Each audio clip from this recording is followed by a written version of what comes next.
তুমি আমাদের কাছে আর কিছু লুকিও না, সত্যিটা বলো মালা। কোন সত্যি? ওই যে ওই ভদ্রলোক যাকে তুমি সবার সামনে বন্ধু বলে পরিচয় দিলে।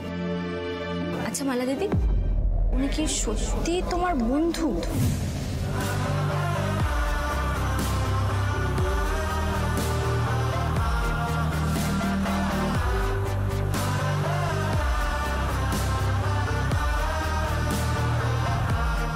তাহলে উনি কি তোমার সেই মনের মানুষ?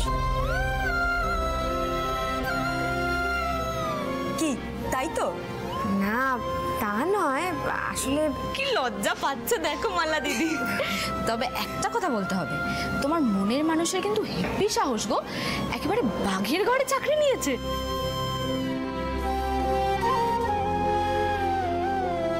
তোমাদের না আমার একটা কথা বলার আছে। কি মালা দিদি? আমি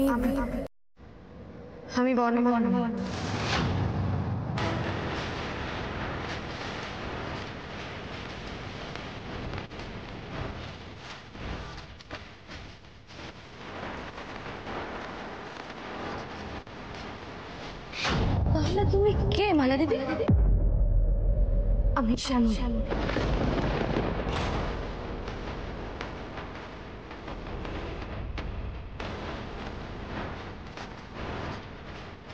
মালা তুই কি সব বলছো? আমরা কিন্তু কিছুই বুঝতে পারছি না। আমি সবটা বলছি তোমাদের, সবটা বলছি।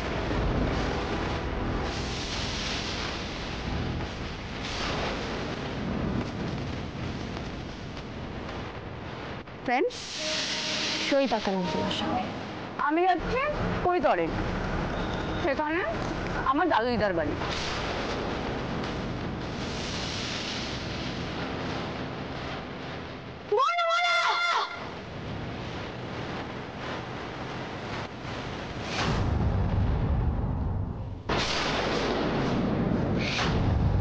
ভুল তো আমি করেছি, কিন্তু দাদু দিমার মুখের দিকে তাকিয়ে না আমি এত বড় সত্যিটা বলে উঠতে পারিনি। কিন্তু আমি চেষ্টা করেছিলাম, বিশ্বাস করো, কিন্তু আমি তাও বলতে পারিনি। কারোর ভালোর জন্য মিথ্যে কথা বলাটা পাপ হতে পারে না বলো?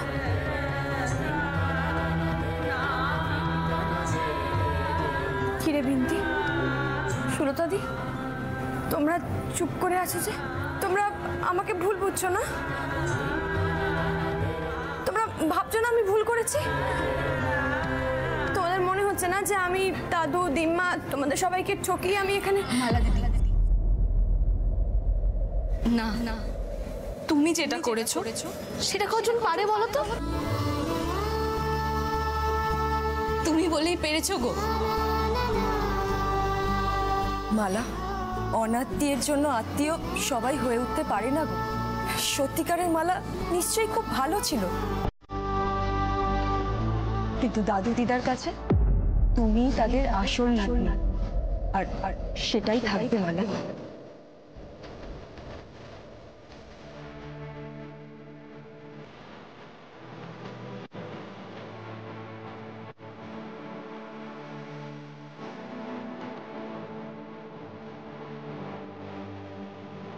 তোমরা পাশে না থাকলে এখানে সবার কাছ থেকে এত ভালোবাসা আমার পাওয়াই হতো না।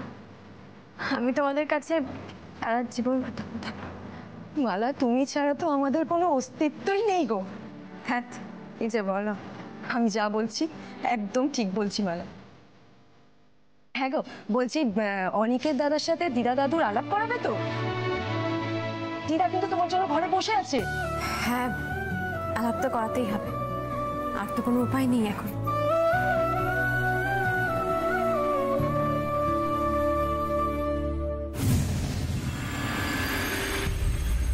সরি বর্ণমালা, সরি। আমাদের সদ্য বিয়ে হয়েছে, আর তোমার মতো সুন্দরী বউকে ছেড়ে কি থাকা যায়? হ্যাঁ, তোমার এই অমোঘ টান আমি কিছুতেই নিজেকে আটকে রাখতে পারছি না। আমি আসছি কৈতরে বর্ণমালা, আর কৈতরেই আমাদের হানিমুনটা হবে, আর সেটা আজ রাতেই হবে। I am coming Barnamala, it's for you, I am coming.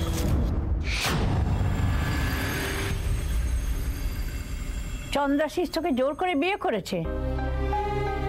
আর এদিকে তোর মনের মানুষ আছে, তুই আগে কেন বলিসনি মা? কি বলতাম বলো তো, আর সব বললেই তো তোমাদের চিন্তা বাড়তো, তাই না? তোমাদেরও বয়স হচ্ছে। আর তাছাড়া শুক্তারাকে বাঁচানোর যে আর কোনো উপায় ছিল না দিম্মা। ছি ছি, এতদিন আমরা কিছুই বুঝতে পারিনি। তোমাদের নাতনি কি কিছু বুঝতে দেয় বলো তো? আমি ভাবছি বিয়েটা তো ওই লোকটার সঙ্গে তোর হয়েই গেছে, কিন্তু এখন কি করবি? রিম্মা, চিন্তা নেই, আমি আছি, ভরসা করুন, আমি সব ঠিক করে দেবো।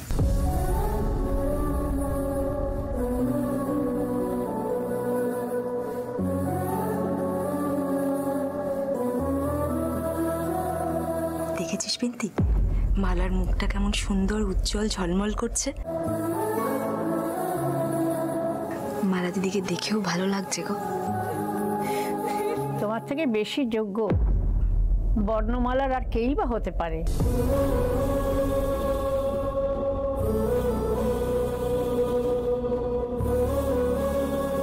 এত কষ্ট পেয়েছিস, তারপরেও? যা হয়েছে তা তো হয়েই গেছে দিম্মা, এসব ভেবে আর কষ্ট পেও না।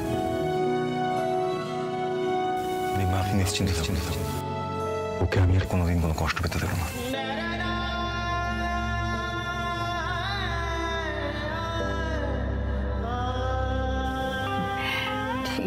এই, তোরা ওই আমার বানানো নাড়ু আর মোয়াগুলো নিয়ে আয় তো, দাদু ভাইদের একটু খাওয়াই। এক্ষুনি আনছি, চলো চল। দাদু ভাই, তুই যত তাড়াতাড়ি পারিস এই নরক থেকে বর্ণমালাকে বের করে নিয়ে আয়, নইলে মেয়েটার জীবনটা তো শেষ হয়ে যাবে রে। কিচ্ছু হবে না রিম্মা, ওকে এই চন্দ্রাশিসের হাত থেকে বার করে নিয়ে যাবো বলে তো আপনাদের এখানে আসা।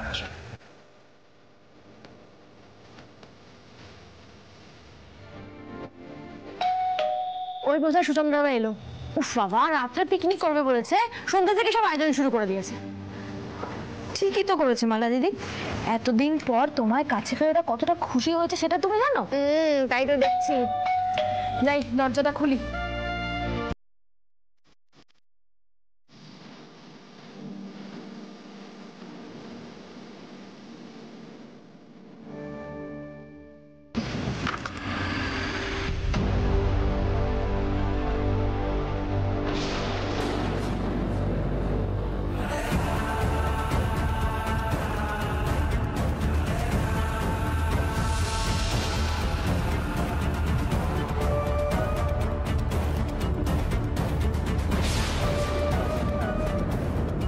কেমন চমকে দিলাম তো একেবারে? হ্যাঁ, this is for you.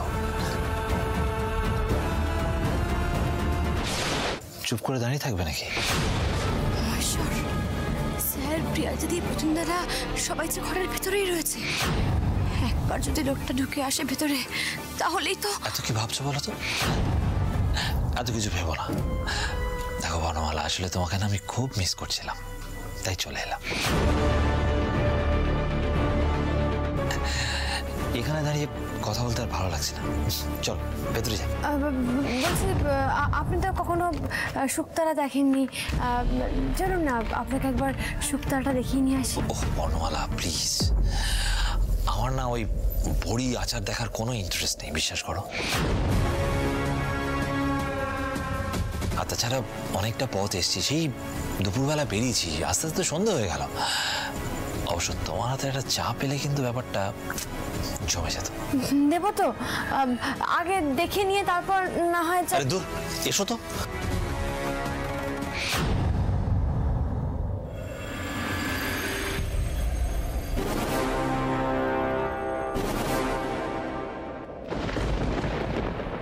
My god,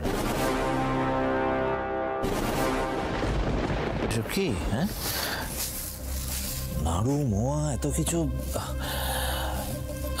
এগুলো আমার জন্য? হ্যাঁ, আমি আসবো সেটা জানতেন নাকি? বড় বাঁচান বাঁচিয়ে দিয়েছো মহেশ্বর, কিন্তু স্যারেরা গেল কোথায়?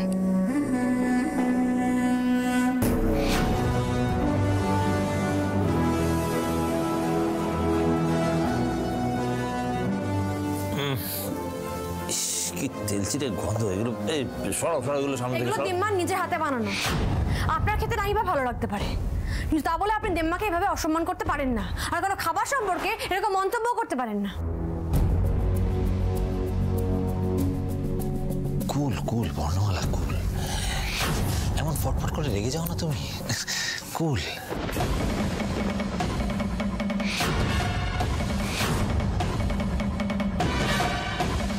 শ্যামলীর গায়ে হাত দেওয়া না, সুযোগ থাকলে ওর হাতটা আমি ভেঙে দিতাম। বিনতি, বলছি নাড়ু মোয়াগুলো তুলে রাখ, হাওয়া লাগলে নষ্ট হয়ে যাবে। এক মিনিট,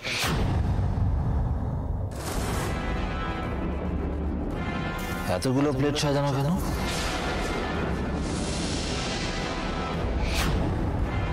আরো কেউ এসেছে নাকি? হ্যাঁ,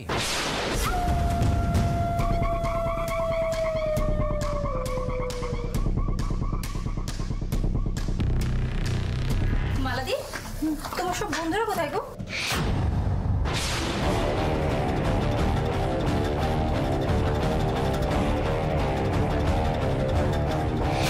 বন্ধু? বর্ণমালা, তোমার কোন বন্ধু?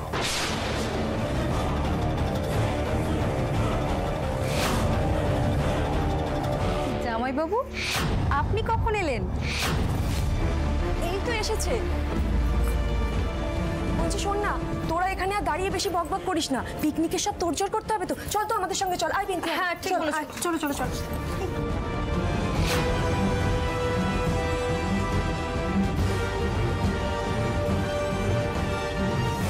এই বর্ণমালা, একটা প্রশ্ন করছি, উত্তর দাও। এই এত প্লেট নাড়ু মোয়া কার জন্য? কে এসেছে? তোমার ওকে অমন করে ধরে বেঁধে প্রশ্ন কেন করছো বাবা? বর্ণমালা বিয়ের পরে প্রথম এসেছে তো কৈতরে, তাই জনে জনে দেখা করতে আসছে। এতদিন তো আপনি নাতনির শ্বশুর বাড়িতে ছিলেন, আমি আপত্তি করিনি। এখন আমাদের দুজনকে একটু একান্তে কথা বলতে দিন। চন্দ্রশেষ বাবু, ভদ্রভাবে কথা বলুন। উনি সম্পর্কে আমার দিম্মা হন, ওনাকে সম্মান দিয়ে কথা বলুন। একজন বয়স্ক মানুষের সঙ্গে কিভাবে কথা বলছেন আপনি? কুল কুল, সরি বর্ণমালা, সরি সরি সরি প্লিজ। বলছি বর্ণমালা, চাটা কি পাবো না? পাবো না? ছি, অসভ্য একটা লোক।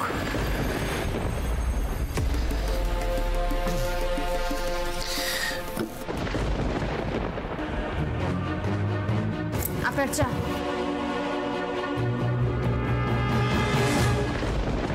বাবা,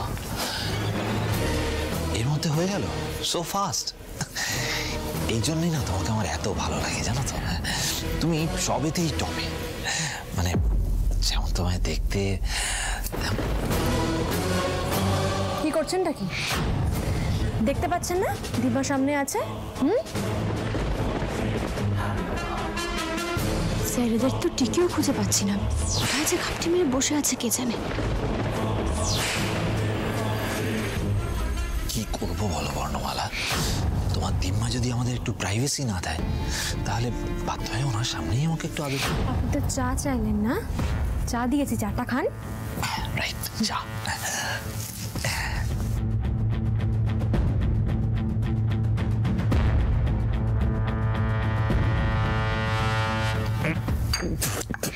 কি করছো? এটা কি? হ্যাঁ, এটা চা? কি জঘন্য! তুমি তো জানো বর্ণমালা, আমি দার্জিলিং এ সেকেন্ড ক্লাস ছাড়া কিছু খাই না। এটা এটা কি? চন্দ্রশেষ বাবু, আপনি কেমন ধরনের মানুষ জানেন তো? আপনি একজন অর্থলোভী, স্বার্থপর মানুষ।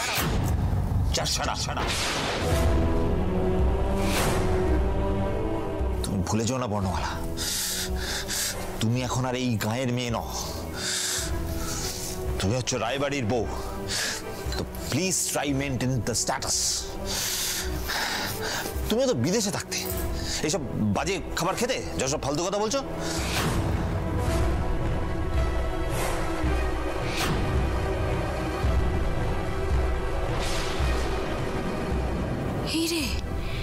তো প্রিয়াজিতের শাড়ি বলে মনে হচ্ছে। তার মানে ওরা এখানেই লুকিয়েছে। হে মহেশ্বর, ওই লোকটা যেন কোনোভাবেই দেখতে না পায়।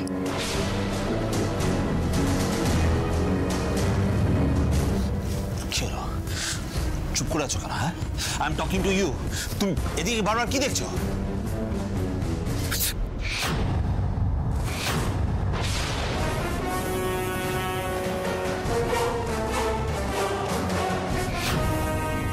কে হাসলো?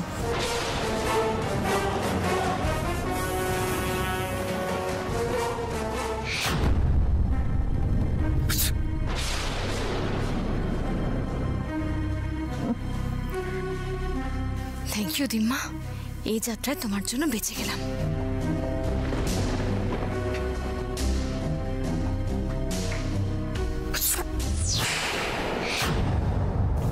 ওয়েদার চেঞ্জ হয়েছে তো ঠান্ডা লেগে গেছে, সর্দি হয়ে গেছে পুরো।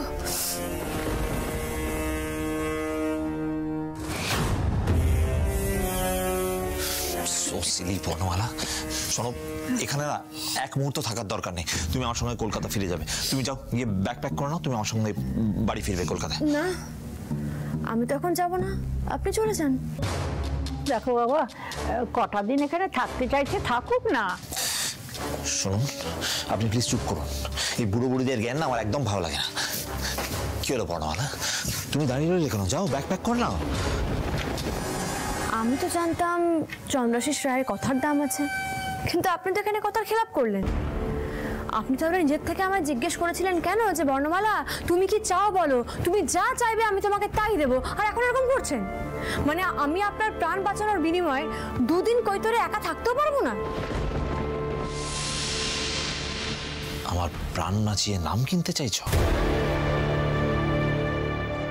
মহেশ্বর, কারোর প্রাণ বাঁচিয়ে বা কাউকে উদ্ধার করে এভাবে নিজের মুখে নাম কেনাকে আমি সত্যিই ঘেন্না করি, কিন্তু আমি যে নিরুপায়। কি হলো বর্ণমালা? হ্যাঁ, তোমার এই থেকে থেকে চুপ করে যাওয়াটা না আমি একদম নিতে পারি না। আপনি কোর্টে ওরকম নাটক করে আমার কিছু চাই কিনা জিজ্ঞেস করেছিলেন কেন বলুন তো? আমি তো তখনই বলে দিয়েছিলাম, দিতে না পারলে বলে দিন। আশ্চর্য, দুদিন আমাকে কৈতরে একা থাকতে দিতে পারলেন না, তাহলে আসতে দিলেন কেন? ঘরে বন্ধ করে রেখে দিতেন। মাঝখানে তো সেটাও করেছিলেন, তাই করতেন আবার। একই বাড়িতে ছিলাম, অথচ কিচ্ছুটি বুঝিনি। ব্ল্যাকমেল করছো আমাকে? হ্যাঁ, তোমাকে ভালোবাসি বলে তার ফায়দা নিচ্ছ। তুমি তাহলে এখন আমাকে চেনোনি বর্ণমালা। দুদিন তো, হ্যাঁ, একদিন হয়েই গেছে, আর একদিন। তারপর তোমাকে এখান থেকে কিভাবে হিড়ির করে টানতে টানতে নিয়ে যেতে হয় সেটা আমার খুব ভালো করে জানা আছে।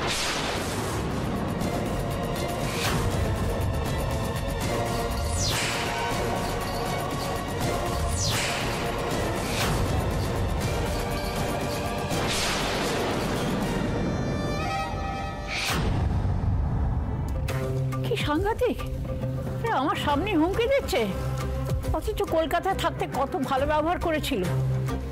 লোকটা একটা পিশাচ দিম্মা, মুখোশ পরে ঘুরে বেড়ায়। যাকে স্যার, আপনারা বেরিয়ে আসুন, বেরিয়ে আসুন। কি অবস্থা! ও বড় এসেছে।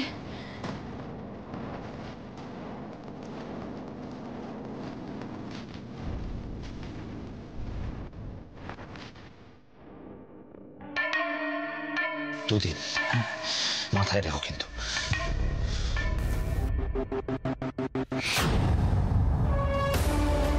এবার বেরিয়ে আসুন, চলে গেছে। বেরিয়ে আসুন, বেরিয়ে আসুন।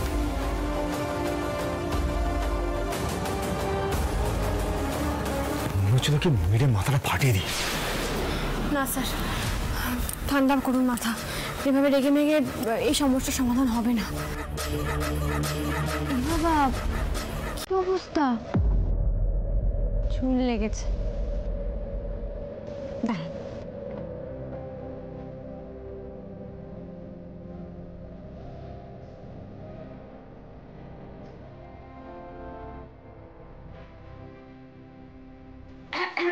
আমরাও আছি।